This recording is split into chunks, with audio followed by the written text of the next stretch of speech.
Hello everyone, welcome to HVS studies. तो दोस्तों, जो आपका एग्जाम एनालिसिस चल रहा है SSC GD एग्जाम 2023 का 12 जनवरी को जो आपकी पहली शिफ्ट हुई है उसकी एनालिसिस की वीडियो आज हम लेके आए हैं। जो भी क्वेश्चंस होंगे 100% रियल क्वेश्चंस होंगे जो कि आज की पहली शिफ्ट में आपसे पूछे गए हैं, स्टूडेंट्स के द्वारा कंफर्म किए गए क्वेश्चंस हैं। हमको जितने क्वेश्चंस मिल पाए हैं उनको प्रोवाइड करने की कोशिश की गई है।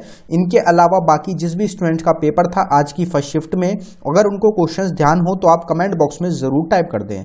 तो चलिए वीडियो को स्टार्ट करते हैं, देखते हैं पहला क्वेश्चन क्या है। तो हमारा पहला क्वेश्चन है, what is women's literacy rate in India according to census 2011। तो जनगणना 2011 के अनुसार भारत में महिलाओं की साक्षरता दर कितनी है। तो जो सेंसस है उससे लगातार आपकी शिफ्ट्स में क्वेश्चन पूछे जा रहे हैं, इसलिए इंपॉर्टेंट टॉपिक हो जाता है आपके एग्जाम के लिए। तो अगर बात करी जाए वुमेन लिटरेसी रेट की इंडिया में 2011 सेंसस के मुताबिक, तो वह 65.46% वुमेन लिटरेसी रेट रहेगा। अब मेल लिटरेसी रेट हो गया, बाकी और क्वेश्चंस हो गए सेंसस से रिलेटेड, उनको भी कवर करते हुए चलेंगे क्योंकि यह टॉपिक एग्जाम के लिए इंपॉर्टेंट बनता जा रहा है। तो मोटो क्या था सेंसस 2011 का, तो वो था आपका our census our future. Highest populous union territory कौन सी है, तो वो आपकी दिल्ली हो जाएगी, और लोएस्ट पॉपुलस यूनियन टेरिटरी है आपकी लक्षद्वीप। अगर आपसे हाईएस्ट पॉपुलस स्टेट पूछ ली जाए तो वो उत्तर प्रदेश स्टेट है, और जो लोएस्ट पॉपुलस स्टेट है वो आपकी सिक्किम हो जाएगी। हाईएस्ट अर्बन पॉपुलेशन कौन सी स्टेट की है, तो वो महाराष्ट्र की रहेगी। महाराष्ट्र में सबसे ज्यादा जो अर्बन लोग हैं, जो पढ़े लिखे लोग हैं, वो रहते हैं। फिर आपका एवरेज सेक्स रेशियो क्या है इंडिया का, तो वो 943 रहेगा, एग्जाम में काफी पूछा जाता है। हाईएस्ट सेक्स रेशियो कितना है, हाईएस्ट सेक्स रेशियो वाली स्टेट कौन सी है, तो वो केरला स्टेट है 1084 के साथ, और लोएस्ट सेक्स रेशियो वाली स्टेट है हरियाणा 879 के साथ। अगर हाईएस्ट सेक्स रेशियो वाली यूनियन टेरिटरी पूछी जाए तो वो पुडुचेरी रहेगी 1037 के साथ, और लोएस्ट सेक्स रेशियो वाली यूनियन टेरिटरी है दमन द्वीप 618 के साथ। टोटल पर्सन लिटरेसी रेट कितना है इंडिया का, तो वो 74% है। अगर आपसे उसमें मेल का पूछा जाए कि मेल लिटरेसी रेट कितना है इंडिया का, तो वो 82.14% है। और जो हमारा क्वेश्चन पूछा गया फीमेल लिटरेसी रेट का, वो आपका 65.46% रहेगा। और ये क्वेश्चन एग्जाम में काफी पूछा जाता है कि हाईएस्ट लिटरेसी रेट वाली स्टेट कौन सी है इंडिया की, तो वो केरला रहेगी 94% के साथ। और अगर लोएस्ट लिटरेसी रेट वाली स्टेट पूछी जाए तो वो कौन सी है, तो वो बिहार स्टेट है 61.8% के साथ। तो ये आपको ध्यान रखना है, एग्जाम के लिए इंपॉर्टेंट क्वेश्चंस हैं, आपको आगे शिफ्ट में देखने को मिल सकते हैं। अगला क्वेश्चन देखते हैं हमारा, startup India scheme was launched by which ministry. तो स्टार्टअप इंडिया योजना किस मंत्रालय द्वारा शुरू की गई थी, तो इस क्वेश्चन का आपका करेक्ट आंसर हो जाएगा ministry of commerce and industry. तो मिनिस्ट्री ऑफ कॉमर्स और इंडस्ट्री जो मिनिस्ट्री रहेगी, इनके द्वारा स्टार्ट किया गया था आपका स्टार्टअप इंडिया स्कीम को। लेकिन ये जो लॉन्च करी गई थी, कब करी गई थी, तो 15 अगस्त 2015 में इसको लॉन्च किया गया, और प्रधानमंत्री नरेंद्र मोदी ने इसको लॉन्च किया था। अगर आपसे मिनिस्ट्री पूछी जाए तो ministry of commerce and industry रहेगी, लेकिन अगर ये पूछा जाए किसने लॉन्च किया, तो वो प्रधानमंत्री नरेंद्र मोदी ने इसको लॉन्च किया था। यहां पे स्कीम्स की बात करी गई है, तो कुछ स्कीम्स की यहां पे बात करेंगे जो इंपॉर्टेंट आपके एग्जाम्स के लिए रहेंगी। तो एक इसका स्माइल स्कीम रहेगी, वो किस चीज से रिलेटेड है ये आपसे पूछा जा सकता है। तो ट्रांसजेंडर कम्युनिटी और जो बेगर्स हैं उनसे रिलेटेड हो जाएगी आपकी smile scheme. PM Awas Yojana scheme जो है ये आपकी 1 जून 2015 में लॉन्च करी गई, हाउसिंग से रिलेटेड हो जाएगी। उड़ान स्कीम, उड़ान की फुल फॉर्म है उड़े देश का आम नागरिक। तो ये जो स्कीम है ये आपकी 21 अक्टूबर 2016 को लॉन्च करी गई थी, और ये एविएशन फ्लाइंग से रिलेटेड ये आपकी स्कीम हो जाती है। फिर आपकी आती है वुमेन @ वर्क प्रोग्राम, ये कर्नाटका ने लॉन्च किया था। मेरी पॉलिसी मेरे हाथ, ये 26 फरवरी 2022 में फार्मर्स के लिए इस पॉलिसी को लॉन्च किया गया था। फिर आपकी राष्ट्रीय उच्चतर शिक्षा अभियान, ये आपकी 17 अप्रैल 2017 में लॉन्च करी गई, एजुकेशन से रिलेटेड आपकी हो जाएगी। जल शक्ति अभियान को लॉन्च किया गया था 22 मार्च 2021 में, वाटर से रिलेटेड ये आपकी एक अभियान हो जाएगा, स्कीम हो जाएगी। पीएम स्वनिधि स्कीम काफी इंपॉर्टेंट रहती है, एग्जाम में बहुत बार पूछी जा चुकी है, 1 जून 2020 में इसको लॉन्च किया गया था। एक अटल पेंशन योजना इंपॉर्टेंट रहती है, 9 मई 2015 में इसको लॉन्च किया गया। स्किल इंडिया को 15 जुलाई 2015 में लॉन्च किया गया था। मेक इन इंडिया को लाया गया था 25 सितंबर 2014 में। स्वच्छ भारत अभियान रहेगा आपका 2 अक्टूबर 2014 से। बेटी बचाओ बेटी पढ़ाओ योजना को आपका लॉन्च किया गया था 22 जनवरी 2015 में। तो ये सभी आपकी जो स्कीम्स हैं इनके ईयर और इनकी डेट और ये किस चीज से रिलेटेड रहेंगी ये आपको जरूर ध्यान रखना है। अगला क्वेश्चन देखते हैं हमारा। अगले क्वेश्चन पे बढ़ने से पहले हम आपको बताना चाहते हैं कि स्टैटिक जीके की एक ई बुक हमारे द्वारा लॉन्च करी गई है टॉपिक वाइज। इसमें आपको 19 टॉपिक हैं जो कि कवर कराए गए हैं, जिसमें आपके स्टैटिक टॉपिक भी रहेंगे और करंट अफेयर के 2022 के टॉपिक्स भी रहेंगे।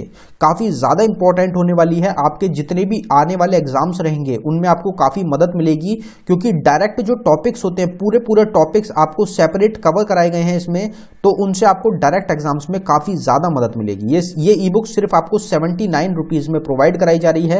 ये सब आपके टॉपिक्स रहेंगे जो आप देख सकते हैं स्क्रीन पे। ये सभी टॉपिक्स आपको कवर कराए गए हैं इस ई बुक में। ये ई बुक आपको अवेलेबल कराई गई है बाइलिंगुअल लैंग्वेज में, मतलब हिंदी और इंग्लिश दोनों में आपको क्वेश्चंस मिलेंगे इस ई बुक में। और अगर आप इंटरेस्टेड हो तो लिंक आपको डिस्क्रिप्शन में प्रोवाइड कराया गया है, आप डिस्क्रिप्शन में जाके इस ई बुक को बाय कर सकते हैं।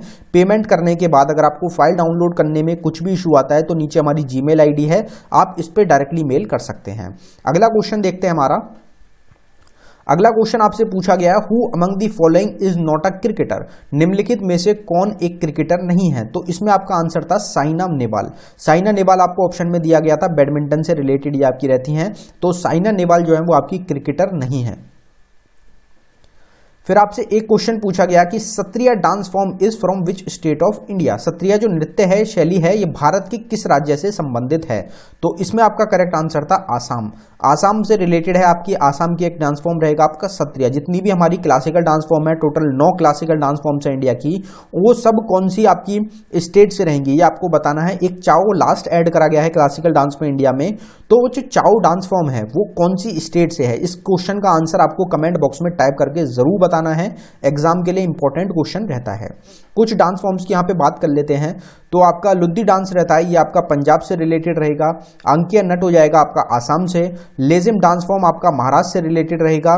जाता जातिन रहेगा आपका बिहार से। रॉफ डांस फॉर्म आपका जम्मू कश्मीर का रहेगा। भरतनाट्यम है आपका तमिलनाडु से। गिद्दा डांस हो जाएगा पंजाब से। डोमकच डांस फॉर्म जो है ये आपका झारखंड स्टेट से रिलेटेड रहेगा।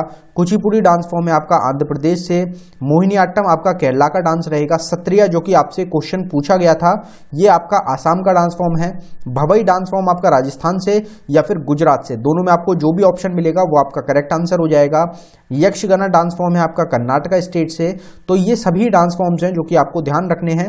इनके अलावा एक सेपरेट हमारी वीडियो है डांस फॉर्म्स के नाम से, उसमें सारे डांस फॉर्म्स को कवर किया गया है, आप उसको देख सकते हैं, उससे आपको एग्जाम्स में काफी ज्यादा मदद मिलेगी।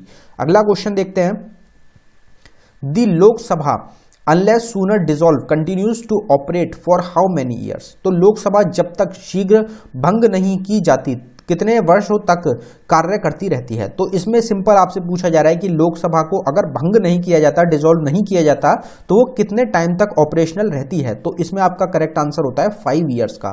6 ईयर्स में काफी सारे लोग हैं कंफ्यूज हो जाते हैं, लेकिन इसमें जो आपका आंसर है वो 5 ईयर्स ही रहेगा। डिसॉल्व जो है वो आपसे पूछा गया है नहीं होती, तो इसमें 5 ईयर्स आपका करेक्ट आंसर हो जाता है। फिर आपका एक स्वदेशी मूवमेंट रहेगा। स्वदेशी movement affected which part of India the most. तो स्वदेशी जो आंदोलन था उसने भारत के किस भाग को सर्वाधिक प्रभावित किया था? तो इसमें आपका करेक्ट आंसर था बंगाल। तो बंगाल का जो आपका पार्ट था वो बहुत बड़ा पार्ट रहता है बंगाल का, तो उसको अफेक्ट किया गया था। स्वदेशी मूवमेंट ने सबसे ज्यादा उस पार्ट को अफेक्ट किया था। Who was the first female chief of CSIR। तो CSIR की पहली महिला प्रमुख कौन थी? तो इसमें आपका ऑप्शन था एक डॉक्टर एन कालासेल्वी। डॉक्टर एन कालासेल्विन है, ये आपकी पहली महिला चीफ थी CSIR की। CSIR की फुल फॉर्म अगर आपसे पूछी जाए तो council of scientific and industrial research. और ये जो आपका टॉपिक रहता है, जो हमारी ऑर्गेनाइजेशंस हैं, नेशनल ऑर्गेनाइजेशंस हैं, उसकी एक सेपरेट वीडियो आपको मिल जाएगी नेशनल ऑर्गेनाइजेशन के नाम से। उसमें सारी नेशनल ऑर्गेनाइजेशंस कवर करी गई हैं। और एक सेपरेट वीडियो है इंटरनेशनल ऑर्गेनाइजेशंस की, उसमें सारी इंटरनेशनल ऑर्गेनाइजेशंस को कवर किया गया है, तो आप उनको सेपरेट वीडियोस को भी हमारे चैनल पे देख सकते हैं। What is the chemical formula of barium sulphate? Barium sulphate का रासायनिक सूत्र क्या होता है? तो इस टाइप के क्वेश्चंस भी आपसे लगातार एग्जाम्स में पूछे जा रहे हैं। बेरियम सल्फेट से रिलेटेड कोई क्वेश्चन आपसे पूछा गया है या तो सेम यही क्वेश्चन पूछा गया है या कुछ और पूछा गया है, तो अगर कुछ और पूछा गया है तो आप उसको कमेंट बॉक्स में भी बता सकते हैं। तो BaSO4 ये आपका केमिकल फॉर्मूला होता है बेरियम सल्फेट का। यहाँ पे केमिकल फॉर्मूला या फिर केमिकल नेम की बात करी गई है, तो कुछ इंपॉर्टेंट क्वेश्चंस को कवर करेंगे। जैसे बेकिंग सोडा एग्जाम में काफी पूछा जाता है, इसका फॉर्मूला होता है NaHCO3, जिसको कि हम सोडियम हाइड्रोजन कार्बोनेट के नाम से भी जानते हैं। फिर आपका ब्लीचिंग पाउडर होता है CaOCl2, जिसको हम कैल्शियम हाइपोक्लोराइड भी बोलते हैं। ब्लू विट्रॉल रहेगा आपका CuSO4, इसको हम कॉपर सल्फेट के नाम से भी जानते हैं। क्लोरोफॉर्म हो जाता है आपका CHCl3, जिसको हम ट्राइक्लोरोमीथेन भी बोलते हैं। ड्राई आइस को CO2 के नाम से भी जाना जाता है, फॉर्मूला रहेगा, जिसको सॉलिड कार्बन डाइऑक्साइड भी बोला जाता है। एप्सम सॉल्ट रहेगा आपका MgSO4.7H2O, जिसको हम मैग्नीशियम सल्फेट हेप्टाहाइड्रेट के नाम से भी जानते हैं। जिप्सम हो जाता है आपका CaSO4.2H2O, जिसको कैल्शियम सल्फेट डाइहाइड्रेट। अगर आपसे हेप्टाहाइड्रेट यहाँ पे होता तो वो क्या हो जाता, वो आपका प्लास्टर ऑफ पेरिस हो जाता।